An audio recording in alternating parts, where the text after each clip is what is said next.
آپ سن رہے ہیں نادر خان سرگرہ کی کتاب بادب با محاورہ ہوشیار سے ایک مضمون، زبان ہے تو جہان ہے۔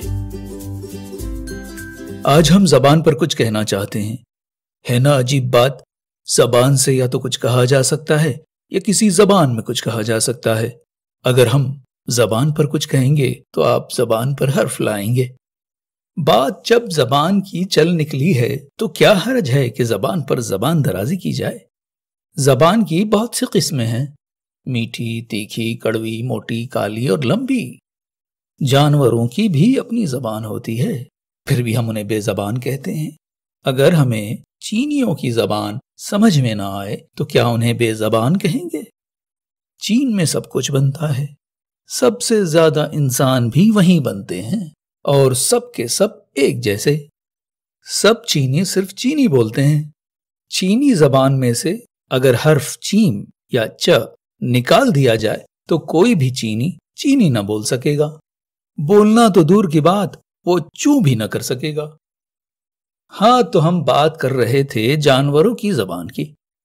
ان بے زبانوں کا ہماری زبان میں بہت دخل ہے۔ بے شمار ضرب الامثال، محاورے اور کہاوتیں انہی چرند و پرند کی دین ہیں۔ مثلا آ بیل مجھے مار، بلی کو خواب میں چھیچڑے نظر آتے ہیں، بندر بانٹ، ہاتھی کے دانت کھانے کے اور دکھانے کے اور، مگرمچھ کے آنسو، اونٹ رے اونٹ تیری کون سی کل سیدھی، وغیرہ وغیرہ۔ شکر ہے جانور پڑھنا لکھنا نہیں جانتے، ورنہ آج وہ سب مل کر یہ دعویٰ کرتے کہ اردو ہماری زبان ہے۔ کاش وہ پڑھنا لکھنا جانتے، کوئی تو ہوتا جو یہ دعویٰ کرتا کہ اردو ہماری زبان ہے۔ دنیا کی ہر مخلوق منہ میں زبان رکھتی ہے۔ اگر یہ زبان نہ ہوتی تو دنیا میں کوئی زبان نہ ہوتی۔ جب کوئی زبان نہ ہوتی تو عورتوں کی زبان تالو سے لگی رہتی، نہ بات پیٹ میں جاتی نہ باہر آتی، تب ان کے کرنے کے لیے کوئی کام نہ رہتا۔ زبان نہ ہوتی تو ذائقہ نہ ہوتا، عورتوں کے لیے شوہر کے پیٹ سے اس کے دل کو جانے والی وہ راہ گزر سرے سے ہی نہ ہوتی۔ دنیا سیاست دانوں کی آلائش و فتنہ پردازی سے محفوظ ہوتی۔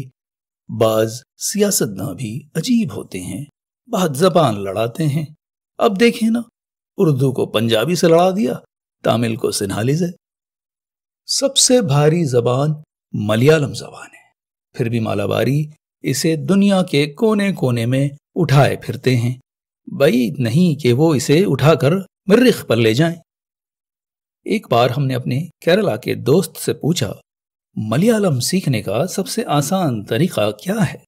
اس نے 120 کلومیٹر فی گھنٹہ رفتار سے جواب دیا، امپوسیبل مسٹر کان، اس کام کے لیے تم کو منیمم ایک بار کیرلا میں پیدا ہونا ضروری ہے، جو تمہارا بس کا بات نہیں ہے۔ اس کا یہ جواب سن کر ہم نے ملیالم سیکھنے کا ارادہ ہمیشہ ہمیش کے لیے ترک کر دیا کہ یہ دنیا صرف ایک بار ہی دیکھنے کی جگہ ہے، اور زندگی کا سفر اتنا آسان نہیں جو بار بار کیا جائے۔ زبان کا اپنا کوئی وزن نہیں ہوتا، مگر یہ اپنے مالک کا وزن بتاتی ہے، بڑھاتی ہے، گھٹاتی ہے۔ یہ طبعی حالت میں کبھی کروٹ نہیں بدلتی، لیکن دوسری حالت میں کب کروٹ بدلے کہا نہیں جا سکتا۔ کمان سے نکلا تیر واپس آ سکتا ہے، مگر زبان سے نکلا لفظ نہیں۔ تیر کا کیا ہے، کسی کو بھیج دیں اٹھا کر لے آئے گا، لیکن لفظ ڈھونڈ کر لانا ناممکن ہوتا ہے، کیونکہ لفظ کبھی دماغ میں بیٹھ جاتا ہے تو کبھی دل میں پیوست ہو جاتا ہے۔ اردو لشکری زبان ہے، الفاظ اس میں فوج در فوج داخل ہوئے ہیں۔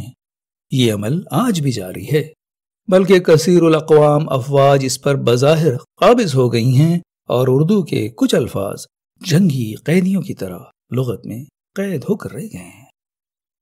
کہیں کس منہ سے ہم اے مسافی، اردو ہماری ہے۔ اردو والے اب پوری دنیا میں پھیل چکے ہیں اور اپنے اپنے لہجے میں اردو کی بقا کی بات کر رہے ہیں۔ سیلس مین کی زبان 4 حد کی ہونا ضروری ہے۔ اگر اسے تیل بیچنا ہو تو فارسی پر عبور حاصل ہونا ضروری ہے، لیکن آج کل فارسی والے یورینیم افزود کر رہے ہیں اور انگریزی والے اس عمل پر پابندی لگانے کی خاطر یورینیم سے زیادہ خطرناک مواد استعمال کرنے پر آمادہ نظر آتے ہیں۔ خدا جانے حقیقت کیا ہے۔ کچھ سال پہلے تک ہماری اردو بس یوں ہی سی تھی، لیکن اتنی بری نہیں تھی جتنی اب ہے۔ ہم اس زمانے میں گاہ بگاہ اردو میں متبادل الفاظ کا اضافہ کرتے رہتے تھے۔ مثلاً ایسی جگہ جہاں بندروں کے جھنڈ رہتے ہوں، ہم نے اس جگہ کا نام بندرگاہ رکھا تھا۔ دفتر میں ہمیں کام کے اوقات کے دوران اکثر خواب دکھائی دیتے تھے، اسی لیے اپنے دفتر کو خوابگاہ کہتے تھے، جبکہ ہمارا ایک غیر ملکی دوست جو بڑا محنتی تھا اپنے دفتر کو عبادت گاہ کہتا تھا۔ چڑیا گھر کا نام بھی ہم بدل دینا چاہتے تھے، کیونکہ جب چڑیا گھر گئے وہاں کوئی اور ہی مخلوق دیکھی۔ گھر تو چڑیا کا، پر قسم قسم کے جانور چھوٹی چھوٹی ٹکڑیوں کی شکل میں وہاں خیمہ زن تھے، لیکن برسوں ذہن لڑانے کے بعد بھی چڑیا گھر کو کوئی اور نام نہ دے سکے۔ یوں بھی صرف نام بدل دینے سے کیا ہو جاتا۔ حیف صدحیف ہمارا ملک بھی کبھی سونے کی چڑیا کا گھر تھا۔ صاحبو، اگر ہم اپنے کارنامے بیان کرنے لگیں تو آپ سے ہماری زبان پکڑی نہ جائے گی۔ زبان قینچی کی طرح چلے گی اور بات سے بات نکلتی جائے گی۔ یوں بھی زبان پر جتنا کہا جائے کم ہے۔ بس یہ کہہ کر ہم اپنی زبان سمیٹ لیتے ہیں کہ آپ اپنے بچوں کو چاہے جس زبان میں تعلیم دیں، مگر اردو کی شیریں ڈلیاں بچپن سے ان کی زبان پر رکھتے جائیں، تاکہ وہ اردو کی مٹھاس سے آشنا ہوں۔ وہ جب بڑے ہوں تو ان کی زبان سے پھول جھڑیں اور اردو کی مہک سارے عالم کو یوں ہی مدمست کرتی رہے، مدہوش کرتی رہے۔